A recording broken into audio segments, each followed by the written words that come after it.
Roman general is betrayed, enslaved, and forced to fight others for the amusement of the empire. Listen as we discuss the What Men Think About meme, Touching Wheat, and the emperor that inspired King Joffrey. Are you not entertained as we find out if Gladiator stands the test of time?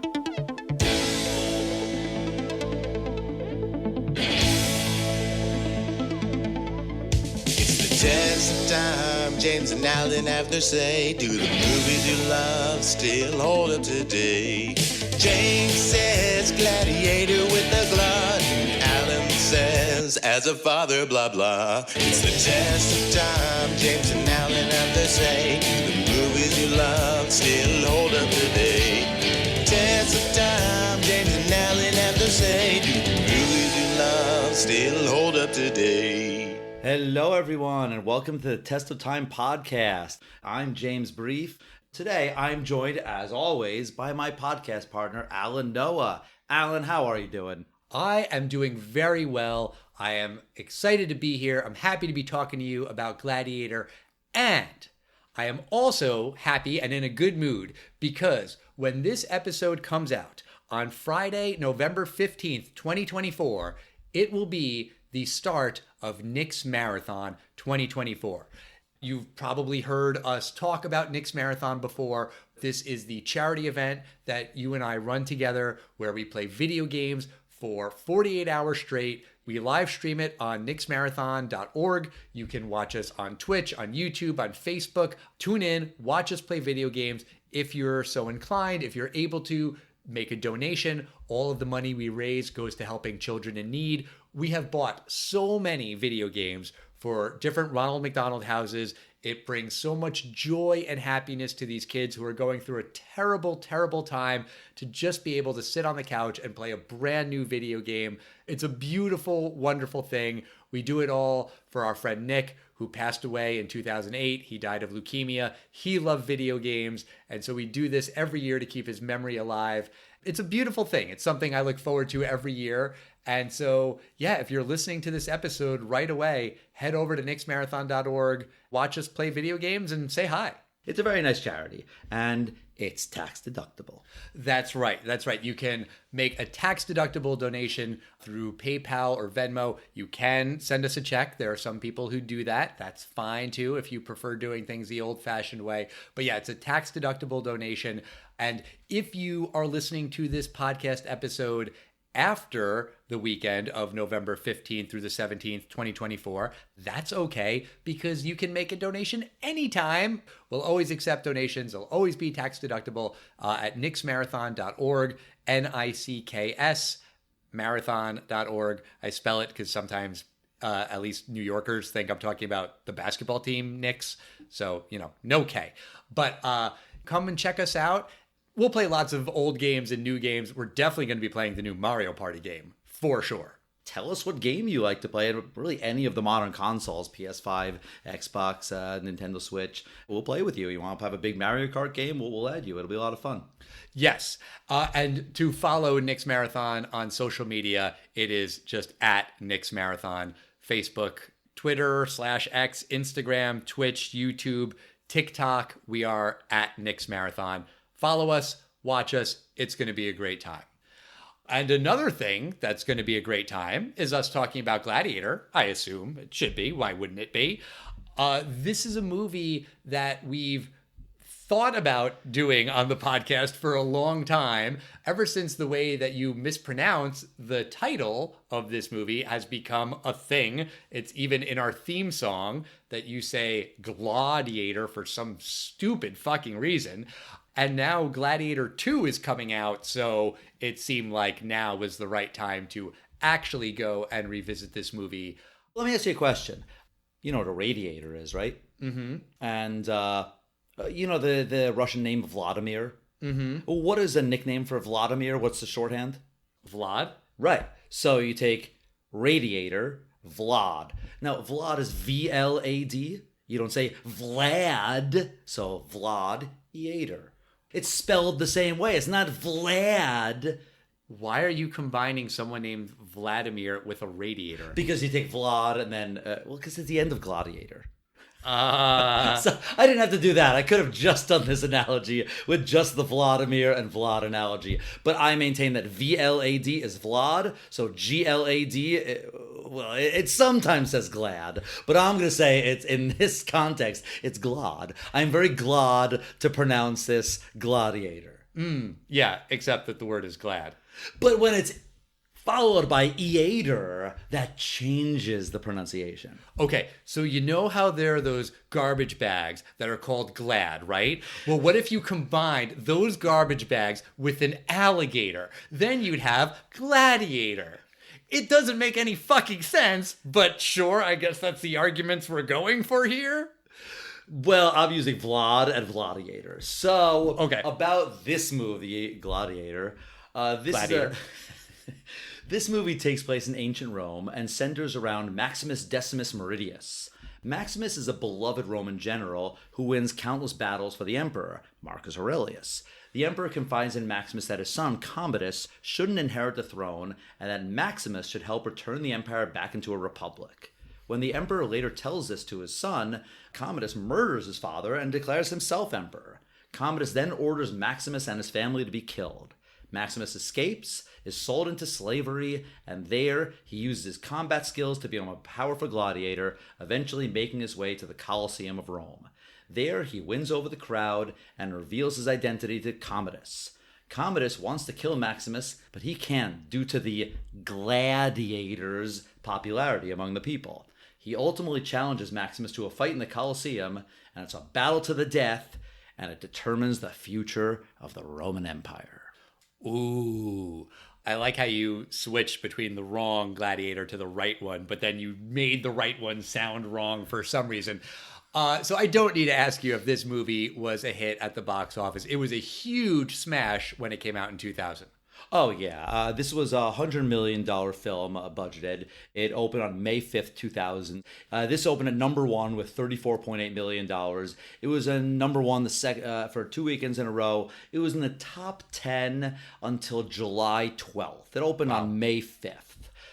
It made $187 million domestically, so with a $35 million opener, basically about 5.5, 6 times multiplier. It made $465 million worldwide, $500 million in 1999. And 2000. Then...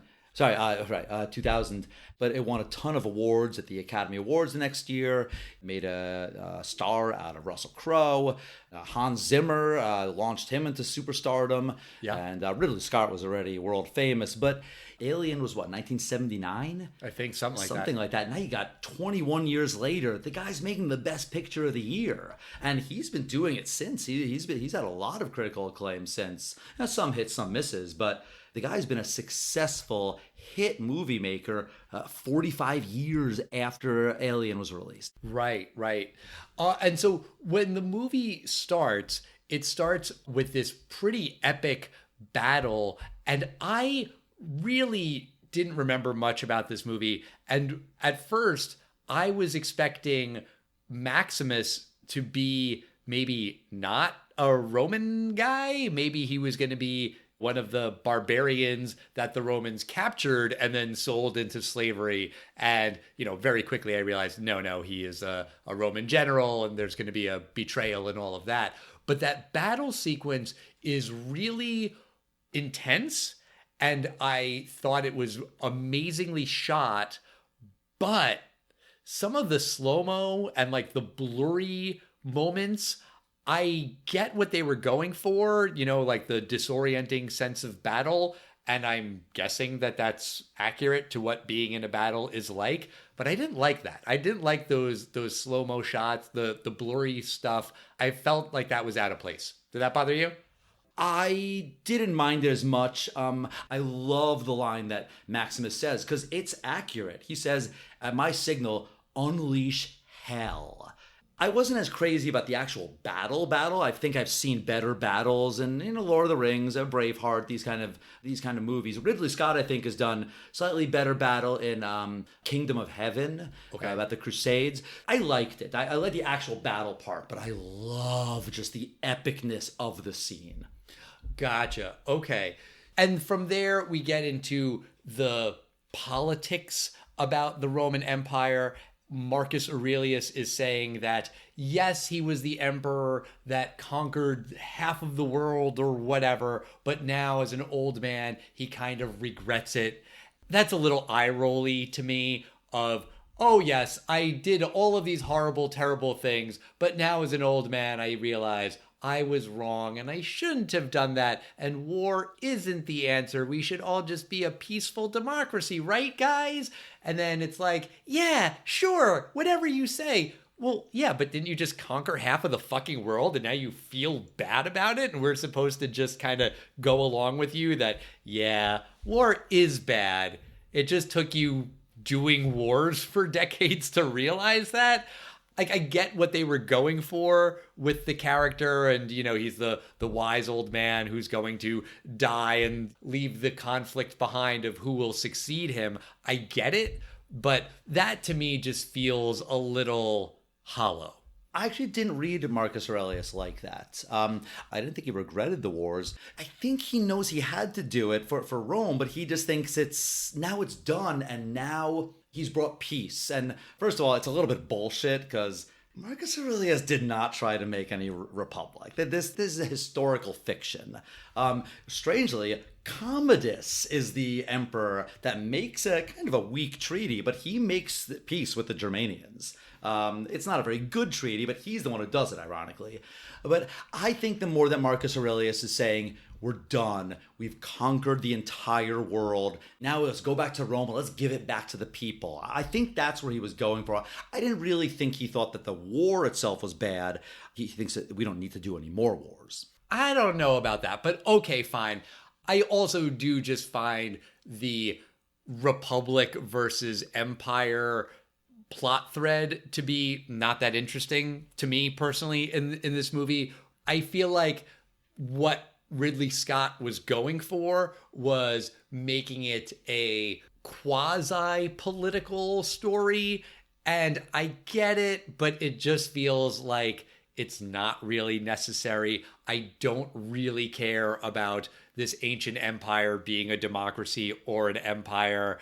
I don't really feel like Maximus really cares. I mean, he even says that he doesn't. By the end of the movie, he wants it to be a republic mainly because he liked Marcus Aurelius and he hates Commodus. I don't think he has any real deep-seated personal convictions about the importance of representative democracy.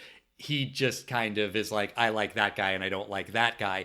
And that's fine, but I feel like that as a narrative thread just felt a little weak to me when the main narrative thrust of the movie is revenge, and that's a easy thing to make your action movie about. How many movies have been based around revenge? A gazillion, but that just kind of makes more sense to me. I agree with you in the fact that the rich people still ran it, even though they were senators. It does kind of give the impression that it's this 21st century version of democracy, almost implying give the land back to the people. This is the people's Colosseum. Right. And it really wasn't like that. And I get why they're doing it. This can't just be a revenge film of a guy's murdered wife and kid. There's got to be a more global story since it is ancient Rome. I get that. And it's funny, the read I'm getting from you as you're talking about this is that the historical inaccuracies bother you because you know the real history. I don't know the real history, so this shit doesn't bother me. But it is a thing like anytime I watch a biopic where I know the story, the real story, and the movie fucks with it, then I get really indignant. And I'm like, well, that's not what really happened. For me, anything that's based on a true story, it's very, very personal. If I know the real story and it deviates, I get pissed. And if I don't know the real story and it deviates, I don't care because I'm along for the ride. It's kind of a funny thing because obviously every movie that's based on history or real events is going to change some things. And obviously there are always going to be some people who know the real story and some people who don't. And I don't know if I'm the only person who's like that, but I just find if I don't know, I don't care. And if I do know, I very much care. And it seems like you know and you care. I know, but I don't care that much. Okay. I kind of just go, well, that's not really what happened, but that's okay. Okay. I happen to weirdly like ancient Rome. I kind of look at that and I go, no one's gonna know this is bullshit. Let everyone see it. It's fine. Because it makes enough sense, because people know there was a Senate in Rome. They're off by a couple hundred years. It makes enough sense. We know that Caesar was killed on the floor of the Senate, so put 2 and 2 together, and there's a Senate uprising in ancient Rome. It's good enough for the setting. I'm fine with that. Are you one of those people, like from that meme, where you just spend part of your everyday life just thinking about ancient Rome? Not every day, absolutely not. No, it is something I have read a lot about. Okay. I feel like when that meme was going around, Courtney at one point asked me, I was like, are you just thinking about Rome all the time? And I was like, literally never. Never just pops into my mind while I'm folding laundry or doing the dishes or something. Never. That was a weird meme when that came up for pretty much anything. Yeah, it's and true. Ancient Rome, the alpha male city to think of, which is, of course, stupid in many ways. I think you might be onto something there, because I think part of why that meme really caught fire was the idea that women were thinking about what men were thinking about. And so, yeah, like there's something about the masculinity of Rome and women being perplexed by men and not knowing what we're thinking about, when honestly, most of the time, what we're really thinking about is sex. I mean, it's not ancient Rome, really. All right, well, let's talk about some of the other big action scenes of the movie, because there's a handful of gladiator scenes. The first one, when they get to Rome with the chariots, and it's this reenactment of a fight against barbarians, and the gladiators are the barbarians, and they're supposed to be killed, but Maximus is a really good warrior, and they all work together, and they defeat the well-armored soldiers who are supposed to just make quick mincemeat of these guys. That's a really fucking cool scene. And I watched this movie with Eli, and at one point we were out and I was like, oh, we'll just watch it on my tablet. He said no. And I'm really glad he said no. He just wasn't in the mood that day. But I'm really glad we watched that scene at home on the big TV with the surround sound, because that would have been pretty crappy to watch it on a little 7-inch screen. That's an impressive scene. Oh, it's a brilliant scene, because you almost forget about the African scenes a little bit, because those small little arenas are so small in scale, and they're like 1 story tall, and then you get to ancient Rome, and I was as fascinated as Jaimin Hunsu's character. He's from sub-Saharan Africa. I love the line in the film. He goes, "I didn't know men could make such things." Just looking in the crowds, it's such a different scale. And I applaud Ridley Scott for bringing us first to the small arenas to really give us that impact. If he went from being knocked out in the Germanian deserts to waking up in the dungeons outside of the Roman Colosseum, it would still be cool, but you don't get that epicness, because it's still so impressive, even by modern standards. Yes. And after this reenactment scene, there's a fight between Maximus and this guy who comes out of retirement. And these 3 tigers, apparently they were not digital tigers. They were real fucking tigers. I had no idea about that till I read about this film. I was thinking, that was pretty good CGI for 1999. Yeah, 2000, not 1999. Yeah, I don't know why I keep saying that. I don't know. But I think the thing about these battle scenes is that Russell Crowe is in pretty damn good shape. I would not want to piss him off. I think there was something where he was getting into bar fights in real life or something, so he will throw a punch. But he is a fit dude, but he's also not gargantuan. He's not like a John Cena type body where you just look at him and you're like, how the fuck does anyone look like that? He looks like a very strong guy, but also a real guy. And also his character as this general, he understands military strategy. He knows how to fight. He knows how to fight when he's outnumbered. So I think it all kind of works together where it's believable that this guy can do these things and that he can take down this one champion with 3 tigers, that he can take down all of these guys on their chariots because he is maybe not the smartest guy in the world. He's maybe not even the most brilliant guy in the world, but that he is strong enough and that he is smart enough to do these things. He's not like that, I forgot his name, but the other gladiator that's with him, not Jaimin Hunsu. That guy, he looks like Lou Ferrigno. I mean, he's huge. Yes, the actor's name is Ralph Moeller. Yeah, that guy has the crazy, crazy thick arms. Yeah. And yeah, he stands out because everyone else, Russell Crowe and Jaimin Hunsu, they look more like regular strong dudes as opposed to this guy Ralph who looks like holy fucking shit. Right. I think the casting in this film is perfect. Connie Nielsen's great in this film, but relatively unknown. And Joaquin Phoenix today, a well-known, brilliant actor in his own regard, but I think back then was still known as River Phoenix's brother. And I think this is the film that turned him into Joaquin Phoenix, because we have never reviewed a Joaquin Phoenix film before, but we have seen this gentleman in films. Do you know what I'm talking about? Well, we saw Leaf Phoenix in Space Camp. Is that what you're saying? And we saw Leaf Phoenix in Parenthood. Right. Yeah, he is really, really fucking good in this movie. So sinister and terrifying. And he has really none of the physical presence that Russell Crowe has. And I'm not calling him weak. He's petrifying. He is an evil fucking dude. And he doesn't mind that he's an evil dude, which almost makes him more evil. He really kind of embraces his role as the evil emperor. I forgot all of the incest stuff that's in this movie, which is really, really fucking disturbing. And it, along with some other things, made me think of Game of Thrones.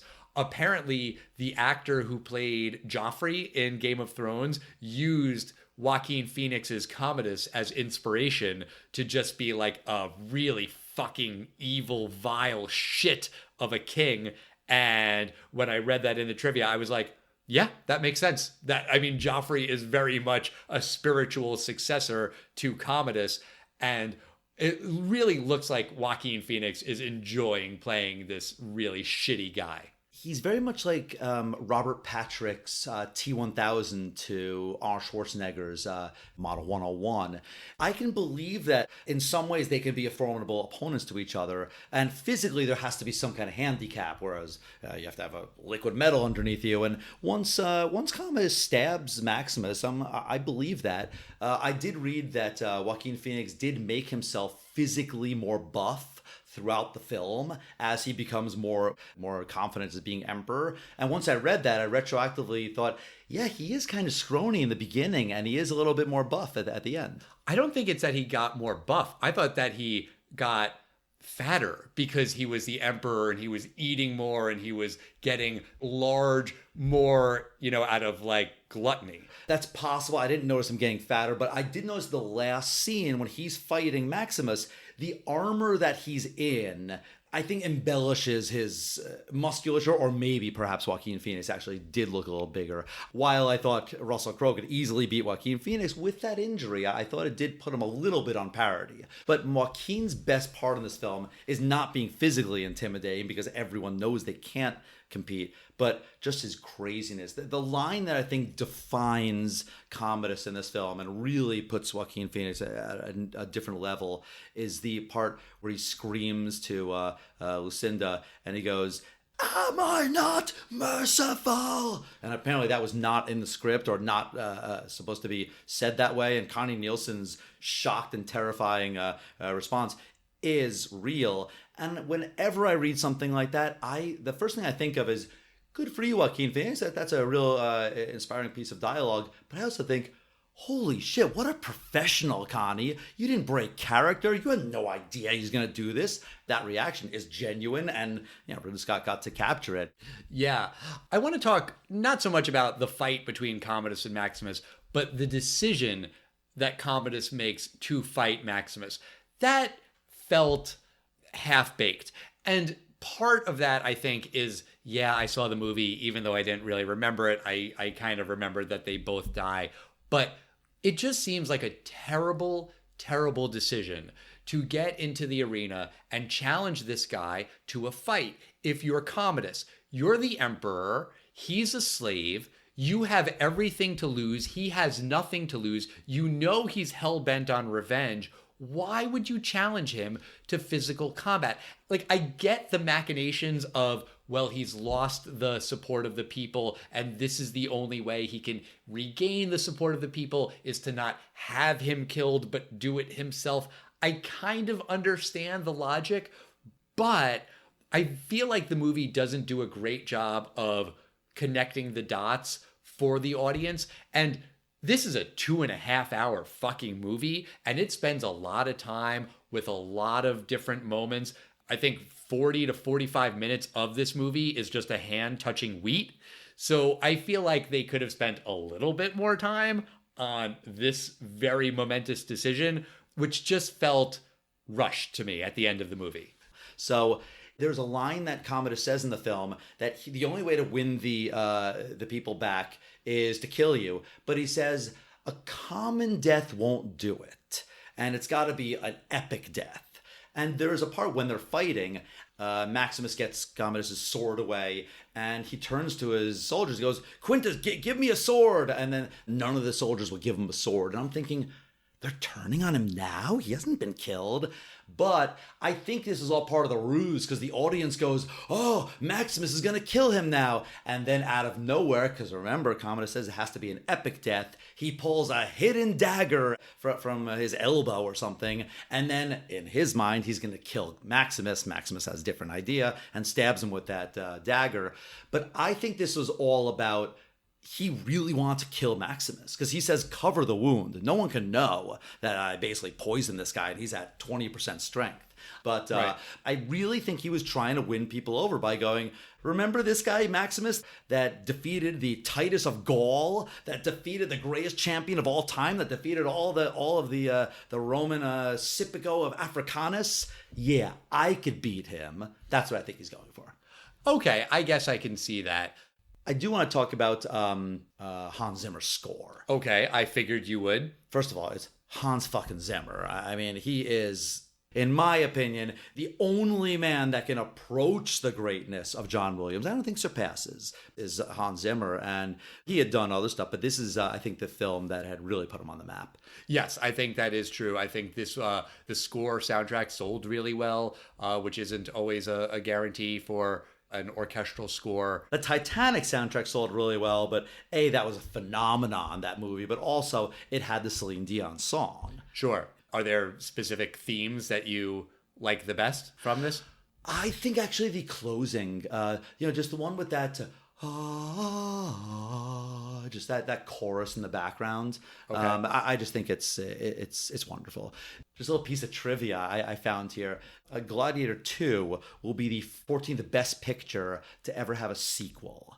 Yeah, I saw that list and I didn't recognize most of the other movies on it. I didn't think you'd get any of them. I didn't think you would get more than 3 of them. I think you should be able to get 2 of them at least. Yeah, Godfather and Rocky. Yeah, there you go. Those are the 2 I and then everything else on the list, I was like, never heard of it. Well, I mean, Silence of the Lambs had a sequel. Oh, yeah. Okay. You may not know that Terms of Endearment had a sequel. Yeah. But James, let me ask you, do you think that Gladiator stands the test of time? Yes, I do. I think it is entertaining. It is brilliantly acted. I love the character of Lucilla. Connie Nielsen is so good in it. There's a line that her father, Marcus Aurelius, says when he first sees her, and he says, if only you had been born a man. And he does not say this as an insulting way. Right. He really kind of says it as in, like, even as emperor, I don't have the ability to make you Caesar that the people will follow. But damn, you are the more worthy child of mine to take that title. As a historical movie, all of the wardrobe and the soldiers and the technology is all accurate. I really recommend that people watch this film. If you love war films, you'll like it. If you like ancient films, you'll like it. If you like good music. The only thing I will warn people, it's 2.5 hours long. I don't think it's slow. They don't get to Rome till a lot longer than you think, but I don't find a problem with that. I think the film is brilliant. 2000's Best Picture, Gladiator, stands the test of time. And I just want to say it 3 more times, Gladiator, Gladiator, Gladiator. For a 4th time, do you think 2000's Gladiator stands the test of time, Al? I don't know what the fuck movie you're talking about. I'm going to talk about the movie called Gladiator. And I have to say that this is not my genre. I'm not really into the whole sandals and swords thing in general. Like I said, I don't think about ancient Rome all the time. It's neat, but it's just not really my thing. And this movie is really, really fucking somber and depressing. And I get it. I understand why it's about a guy whose family was killed and he's going for revenge. I get it. But like, thinking back on it, there's only one moment of levity that I can remember, and that's when Rolf, the guy with the big, huge, giant arms, taste tests Maximus's soup and, like, you know, pretends that he's dying of poisoning, and then is like, nah, I'm fine. And then the couple of those guys, they all kind of chuckle for a minute. I like that moment. I think that that's a nice part of the movie where it shows that these guys are enjoying life in the very, very, very limited way that they can. They can find these little moments of joy. And I think that builds out these characters and makes them more human. But I really think it's just those 15 seconds of levity in this 2.5 hour epically depressing fucking movie. And I think that tone makes sense for this movie. I'm not saying that it's wrong in any way. I'm just saying, for me, Alan Noah, it's not really my thing. I like movies with a little bit of humor, joy, things other than sadness and violence.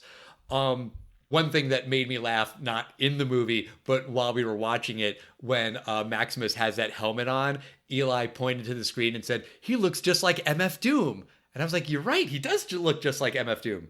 The rapper, you don't know who I'm talking about? The rapper with the helmet. I thought that was a really funny observation. You didn't bring this up. I was wondering if you were going to. You love Little Giants and the Mighty Ducks, and in a way, this is kind of a sports movie. Not a perfect analogy, I realize, but gladiatorial combat, that was the sport of ancient Rome, right? I guess maybe chariot racing too, sure. But Maximus is the underdog. He joins a team of sorts. There's training montages. And then in the end, as underdog, he defeats someone who on paper should very easily be able to defeat him. So it kind of hits a lot of those same kind of beats. Maybe Rocky is a better comparison than, you know, Mighty Ducks or whatever. But I was just wondering if you were going to bring it up. You didn't, so I did. Whatever. But I do think the movie stands the test of time. It is a very, very well-made movie. It is well acted. It's well scored. The effects are amazing. It's not really my thing. I'm not going to rewatch this movie anytime soon. I am going to see Gladiator 2 because when Eli and I went to see, I think it was Civil War, we saw the trailer for Gladiator 2, and Eli was all in instantly. Like, I haven't seen him get excited about a movie from a trailer like that in a long time. But Gladiator 2 came on and he was like, oh, hell yeah, we're going to see that. And I said, well, sure, I'll go see that with you. And hey, we'll do Gladiator 1 on the podcast. You and I can watch that. And then we'll go and see Gladiator 2. And he was like, hell yeah, I'm in. So I'm definitely going to go see it. I wouldn't have otherwise, quite frankly. But yeah, sure, why not? It'll be a fun day out at the movie theater. So your son liked this film? Eli did like Gladiator. He enjoyed it. I do think it was a little long for his taste, but he's still in for Gladiator 2. There's a little part of me that wonders if he would have been fine to just go see Gladiator 2 and not go and see the first one. I won't say what it is if you answer this question with a no, but did you hear about that one spoiler about Gladiator 2? That one thing that's kind of made the rounds? It was in the trailer? No, all I know is Denzel Washington is in it, and Pedro Pascal, and a guy that's not Spencer Treat Clark is the main guy, is Lucius. Yeah, the little kid grown up. Okay. Well, then I won't say what the spoiler is because I know you hate spoilers, but there is something in the trailer for Gladiator 2 that is kind of surprising after watching Gladiator 1. It's Weird Al Yankovic in it, right? Yes, Weird Al Yankovic is the Gladiator. No, that is not it. I don't want to say anymore because I don't want to ruin it for you. We're going to go see Gladiator 2. I'll let you know what I think of it if you care to know. And I do think that Gladiator stands a test of time. But that's going to do it for us this week. Next week, we are going to be joined again by our friend Mike Kahn. He's going to talk about The Wizard of Oz because of another movie that's hitting theaters, Wicked, a movie that I'm also going to go see in the theater, that one with my daughter. But Mike is coming back on the show to talk about The Wizard of Oz. I have not seen that movie in many, many years, and I am looking forward to talking about it with Mike. Yeah, that'll be a lot of fun. Indeed. In the meantime, we want to hear your thoughts about Gladiator, about Maximus, about Commodus, about Touching Wheat, about Mortal Kombat, not the video game or the movie inspired by the video game, but I mean people killing each other. We are at Test of Time Pod on Facebook, X, Instagram, and Threads, and we'll see you next time, everyone. Bye.